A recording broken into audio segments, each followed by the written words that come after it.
are back, ladies and gentlemen, with the third and final broadcast in this best-of-3 series between GosuGatored, the Protoss spawning in the 3 o'clock position, facing off against CheckPrime, the Zerg up in the 12. I am Anaris, and this replay is from LastPlayerStanding.com's third SC2 Open. 48-player tournament, getting pretty darn close to the end, and let me just say the games have been a thrill ride thus far. So let's kind of look at what we could be seeing this match. CheckPrime so far. Game number 1, he did try to play standard economic build on Antigua shipyards. Protoss did a pretty good job keeping them in check. I mean, after catching the Zerg out of position at that little choke point there, he was just in a phenomenal lead. CheckPrime really couldn't come back from that.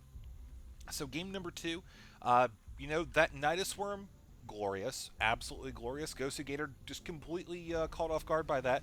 Losing the Nexus, losing the main, all those gateways just before they were done.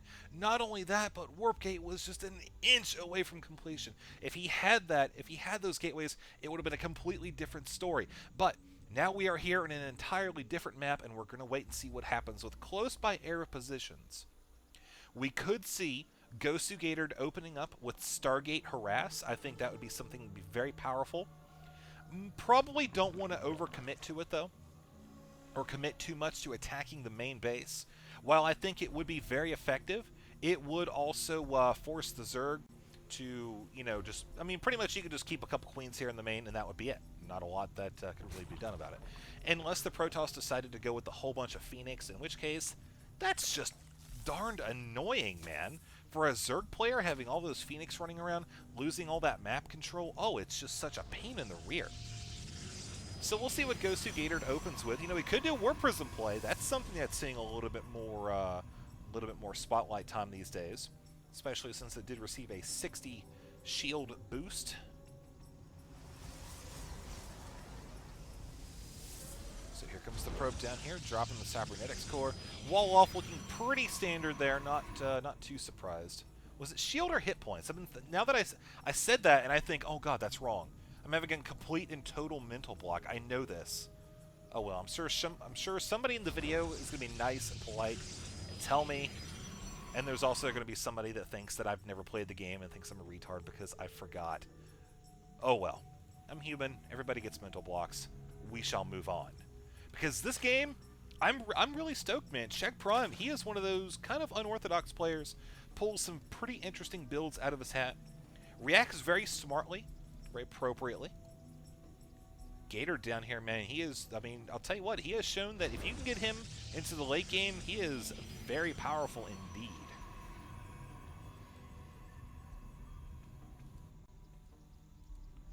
Warp Gate just started. I think Chrono's being used, on nothing. Chrono is being used on nothing. I was going to say I thought it was being used on the economy, but no, he's going to be bringing out a couple units early, actually. As he does have one probe heading up here. This expansion just completed. The scout actually is going to find some pretty interesting information. I mean, he's going to spot, okay, still mining gas, so maybe doesn't have metabolic boost started yet. Can't really tell. When you're playing, at least. But with 2 queens, a couple of circlings, I think this is going to be able to be defended against. Good micro with the Zealot, though, I gotta say that. So metabolic boost about 50% complete. Couple more Zerglings on the way. You see both queens being kept up here in the main. That's mostly because there's no real reason to come down here. The creep is still kind of spreading around, and you see he is bringing the queens to the top of the ramp. Again, this is just to tank the damage from the Zealot and the Stalker while the Zerglings deal the damage. But now a few more Zerglings, and that's pretty much just going to be it. Notice how, for the most part, CheckPrime has still just been droning up. He doesn't want to commit a full wave of larva to defending against that attack, because he really doesn't need to. There's only a small number of units, I mean 2 total, and then he would have all these Zerglings sitting around, and yes, he could use them for harassment, but when you get right down to it, scouting the Protoss base, he would know he's not really going to be able to do a whole lot of damage. By the time he actually busts up through here, if he gets past the force fields, some stretch of luck, then he's going to come up to the probes where they're either just going to run around away from him, or they're just going to be used to sandwich while the sentries and the Stalker finish him off. So CheckPrime coming over here, going to try to deny the expansion. Again, this is about as far as we're going to see him extend, but as he continues to drone up, I would not be surprised if we saw him go for some type of aerial harass. Notice how he is working on double gas right now, going into Tier 2. Zerglings still running around. We're not seeing any indication of a Roach Horn going down.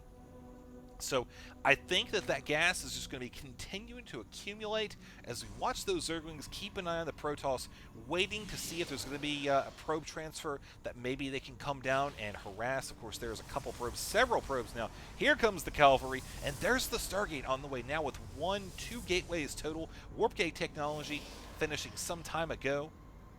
Plenty of sentries as well. So CheckPrime coming over and spotting, I think he saw the sentries. Yeah, he sees the sentries, so he knows there's not going to be many gateways up there.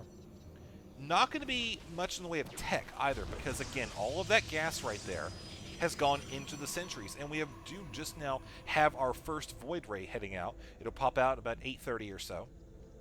And we do have one Overlord, a second one, and of course a third one as well that he knows about. Zerglings again just checking on the probe count over here, getting an idea of how many units are contained within the army. Can't really see much more than that, but he knows that, okay, not really a lot else I can do with those, so he wants to kind of keep them close to the watchtower, close to his base, so that way he can run away rather quickly and stay within vision of the watchtower, which is being controlled by one Zergling right now. Also has another one just kind of camping out over here. And hey, putting those Zerglings to work finally, man. They've been sitting around for way too long. So throwing down several Hydralisks. Very interesting move, especially since he's upgrading the groove spines as well. He is now working on 4 geysers worth of gas income. So I'm a little curious to, wow, he is building 11 Hydras. That is quite a lot. I wonder if he's really expecting a large quantity of air, or if he's anticipating that GosuGatored is going to be staying on gateway units for a long time again this game. Now, looking around here, we have Gator dropping a couple pylons at areas kind of outside of his base. We don't have a Nidus Worm here, but still, I think this is just a good precaution to take against that Nidus Worm play, because game number 2, that's what cost it for him. I mean, plain and simple. Having a Nidus Worm take out your main, that's, you know, it doesn't really get much more cut and dry than that. But with all these Hydras now taking to the field, not even worrying about spreading the creep with Overlords, he's going to be able to actually do a pretty significant amount of damage. Reason being, we have the army mostly comprising of sentries and a few stalkers, both of which are extremely weak to groups of Hydralisk and Zerglings. So you're going to see them, fall back there. Nice force fields going down. This is going to be the saving grace of GosuGatored right now, keeping those Hydras out of the equation. Of course, this one cannon is going to try to take a couple shots. Not really anything going to be able to come of it, though. Committing the Hydras to an attack once again, this time sandwiching off a few of them. Got to watch out for those Phoenix. This time he will be able to lift up any strays, but I mean, really, again, why would you need to bother? The biggest thing right now is to make sure these Hydras don't do any permanent damage. The thing is, CheckPrime is trying to take down all of these sentries here. I think actually focusing them down. Nope, he wasn't focusing them.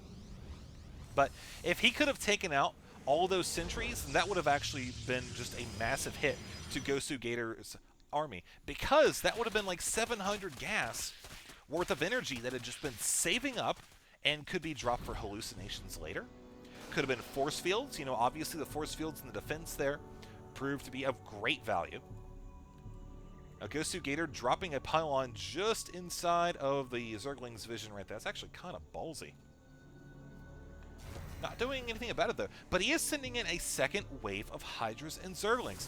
Kind of a curious decision. I wonder what he's really looking to be able to do about this. But he will catch the army slightly out of position if he moves in now. But no, he is actually going to be retreating back to the Watchtower, where I think he claimed that one Zergling that he had there. So with more Hydralisks on the way, again, this is just him continuing to expect a heavier air presence. Whoa, nice hit right there. Almost got it. Oh, he does. CheckPrime is going to be looking to possibly force an engagement over here, but with a Colossus now in the picture, things are going to change up just a little bit. Range is about 30% complete. Now, of course, Hydras with their range upgrade and Colossi without their range upgrade will be able to attack each other. When one is attacking, the other will be within range to do so, as they both have a range of 6. But when that attack range upgrade gets complete for the Colossi, whole different picture. Going from 6 to 9, that is a massive range upgrade, and I think we're going to see our Zerg player continue to fall back here. Now notice there is a little bit of Phoenix harassment on the Overlord starting to take place. I don't think we're going to see this really accomplish too terribly much. But the nice thing about this for GosuGatored is that we look at the vision now. We see he spotted a very crucial bit of information, that a Spire is now on the way. Notice how, in response, he has dropped a Twilight Council. So what he's thinking of doing is continuing to warp in Stalkers while building his third, and using those Stalkers with the soon-to-have a Blink upgrade to counter the Mutalisk. Now, Blink Stalker is kind of... it's going to be a little risky for him, I'm not going to lie.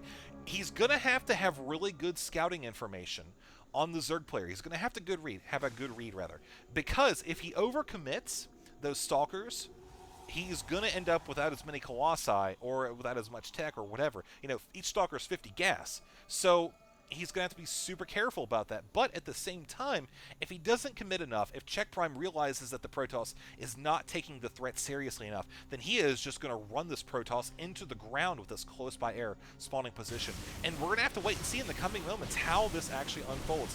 As we saw so many Mutalisks just take to the field, we have, let's see, that's about 14 or so, with 3 more on the way. And a nice little force right here. CheckPrime, 0-0 on the upgrades right now, but 5 more Mutas getting ready to join the field.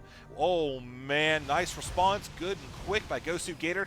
Now what is he going to be able to do about this? He's bringing in a couple Stalkers. They do not have the Blink upgrade. You see he's still running in here. This Nexus, okay, there's the response. We should start to see these Mutalisks run away. That's what a lot of Zergs do. They'll just, oh no, he's going to engage. Very smart move by CheckPrime. A lot of Zerg, what they'll do is they'll see, oh, okay, well, here comes the Protoss response.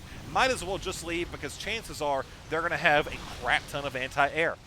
This time, CheckPrime decided to stick around, see what he could do, and here's the result, ladies and gentlemen. Not only taking out several Stalkers, but ending up with a Nexus in his belt. Literally, he's actually flying around with the Nexus tucked into the belt of one of these Mutalisks. Very impressive, by the way.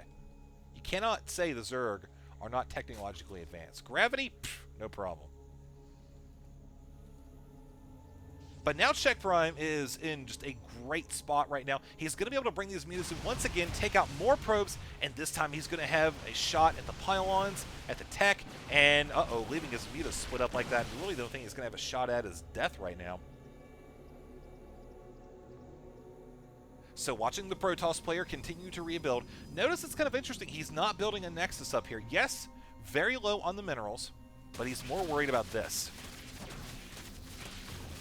He's hoping to get a really, really great positioning on this Zerg player.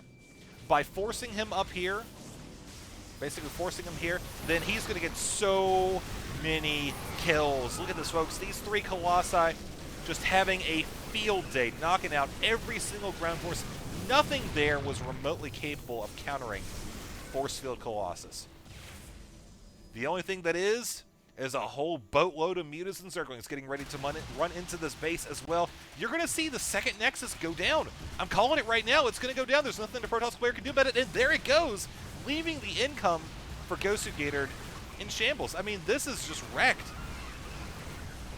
56 to 60 Harvesters, but again, you can't do anything with them, man. They're all just sitting around here waiting for a place to mine. You look up here at this expansion, it's pretty well saturated. Nice offensive blink, picking off quite a few of these Mutalisks, but I mean, they're being rebuilt right now, so where does that leave the Protoss? Well, looking around right now at the units tab, 29 Mutas, 31 Stalkers. We see him actually keeping those up in the high ground. I mean, hey, why not kill some more probes, right? CheckPrime's got, he's got this right now. Map control, economy, we're a little bit behind on supply, but I think at this point it really does not matter that much because so many of those Protoss players' workers are not working. They don't have a Nexus. Can't go anywhere. Well, of course they can't hang out here, but I mean, who wants a bunch of probe bums hanging out? This high yield expansion finally mining. This is going to actually give the Protoss quite a good kickstart. I'm really curious to see if the Zerg decides to let this one go, or if, I think he knows about it. Yeah, he knows about it. Okay, so I'm sure at some point he's going to try to hit it, but wow, look at this. CheckPrime, again, just choosing to engage. He knows that he has the superior numbers, working on weapons 1, 10 more Mutalisks on the field. This is, again, just opting to take advantage of the fact that, yes, Blink Stalkers are mobile, but not as mobile as Mutalisk here between the natural and the main. There's nothing the Protoss can do about it. He can just keep on reacting, and that's about it. I mean, he could try to get a couple Archons still in the base, but there we have an expansion going down. Force fields, oh man, gonna be able to nail a ton of Zerglings. They're going around like sharks looking for any kills, but this Nexus is gonna drop as well.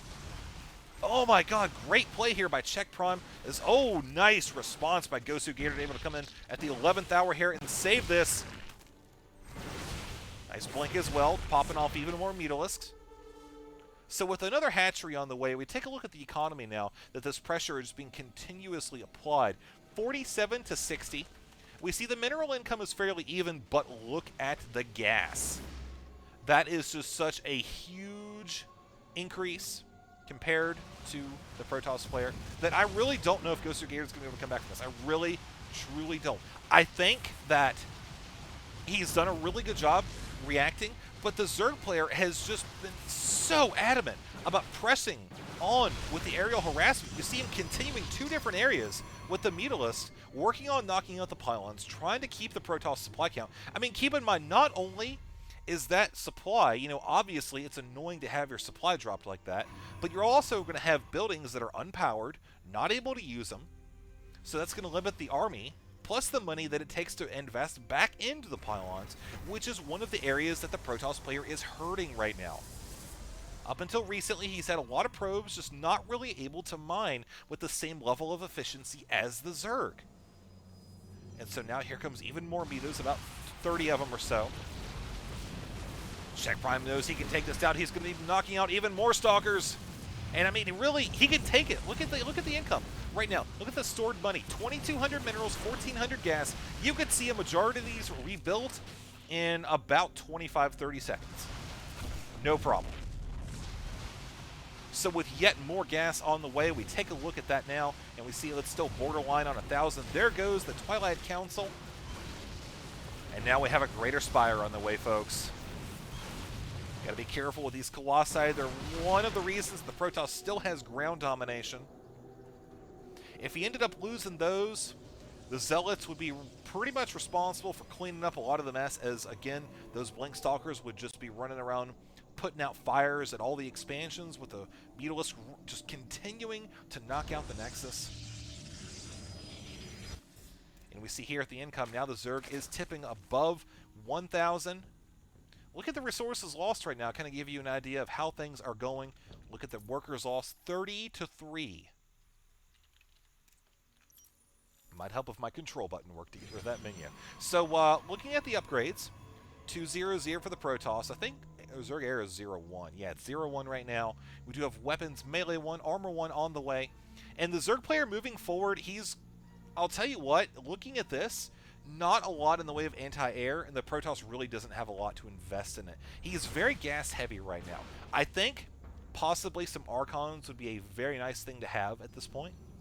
He is building another Twilight Council, so he could be going that route, but when you consider how much damage these Mutas have done, if you manage to get just a couple Archons around in your army, maybe leave a couple of them in base as well as a couple Stalkers, that will allow the Protoss to start projecting some force, get out onto the map.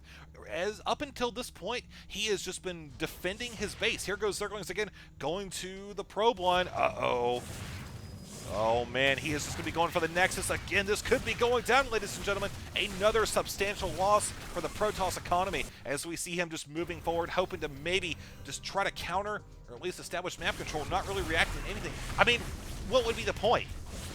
So many Zerglings down there. He was doing everything he could with those Zealots. The army over here would not be able to react in time. We have a few Broodlords on the way. I almost called them Broodlords. But with so many of them on the field, flying above it, I think that when they move in, when CheckPrime goes in for the kill, I don't think that Protoss is going to be ready for it. Dark Shrine is on the way. We could just be seeing those turned into Archons, or he could be going for some type of late-game expansion harass / denial. Let's look at how CheckPrime could deal with that. We don't see a lot in the way of detection at the expansion. As a matter of fact, we don't see hardly any. But watching here, we do have a couple Zealots that were just mopped up. Watching those start to take out the expansion there. Knew it really wouldn't last too terribly long with all those forces running around for Check. But Zealots coming into the base as well, working on taking on some of these drones. Warp Prism on the way. Very nice idea. That's something I definitely wanted to see here. Oh, you know what? Let's actually answer the question. I know I said it earlier. Where is the Warp Prism? There it is. Okay, yeah, 100, 100 there. Cool. I knew it was 100, 100, but I just completely forgot if it was shields or armor. Or shields or health, rather. Warp Prism with 40 armor. Yeah, that'd be a thing to see.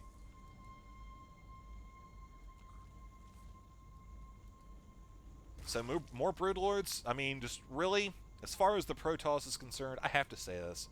Mo Broodlords, mo problems. I had to get it out there.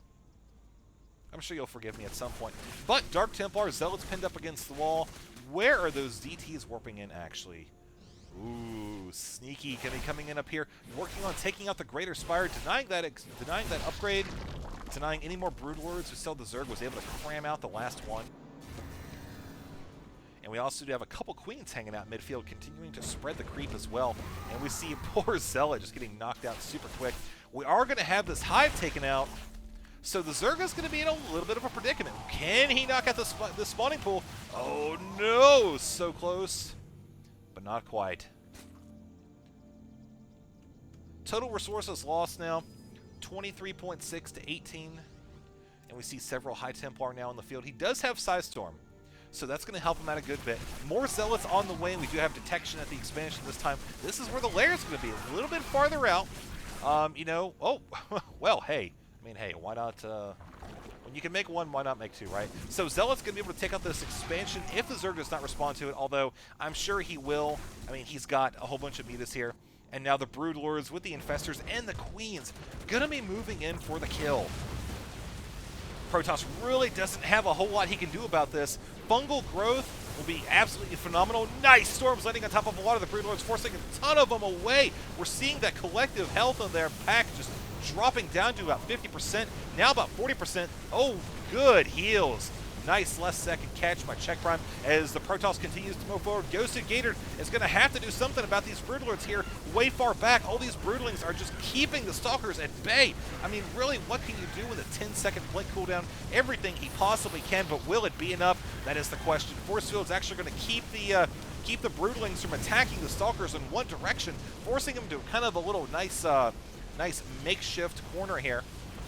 But there's the GG from GosuGatored. Get it? Because he has two G's in his name? Yeah! Alright, so that's going to be it for the semifinal series, guys. Thank you for watching. Next game you will watch on this channel will it be the grand finals? Or are we going to have a third place match? Yeah, let's check it out. See you there.